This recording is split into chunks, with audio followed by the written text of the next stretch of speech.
Alright, hi. So about 2 months ago, I released a video on the Strand movement tech for Hunter that I invented called dive dragging. Basically what it was is you could use your grapple and your dive to release your directional inputs, dive, and then swap your weapon and jump to cancel it, and continue to do binds afterwards, and you would keep your dive charge because you didn't actually hit the ground.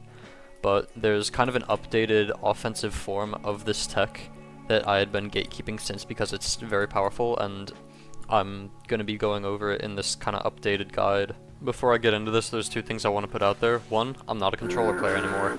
And two, this tech is actually not as situational as you think. I do this shit all the time and it works very consistently. So the basis and foundation of this tech started in the dive cancel, which was literally just like doing your dive like as part of the tech, but then swapping your weapon and jumping to cancel it, which later evolved into dive dragging because you would drag out your dive in order to fly forward and hit the ground with no afterwards animation.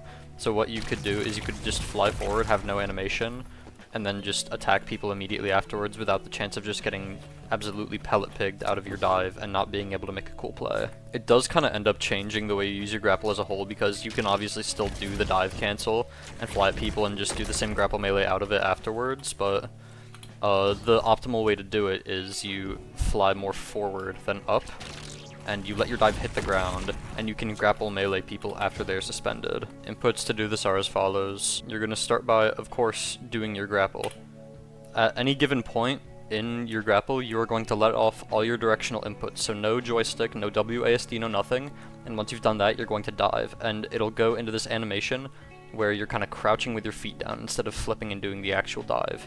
What happens then is if you grappled properly, when you hit the ground, it's going to do the suspend.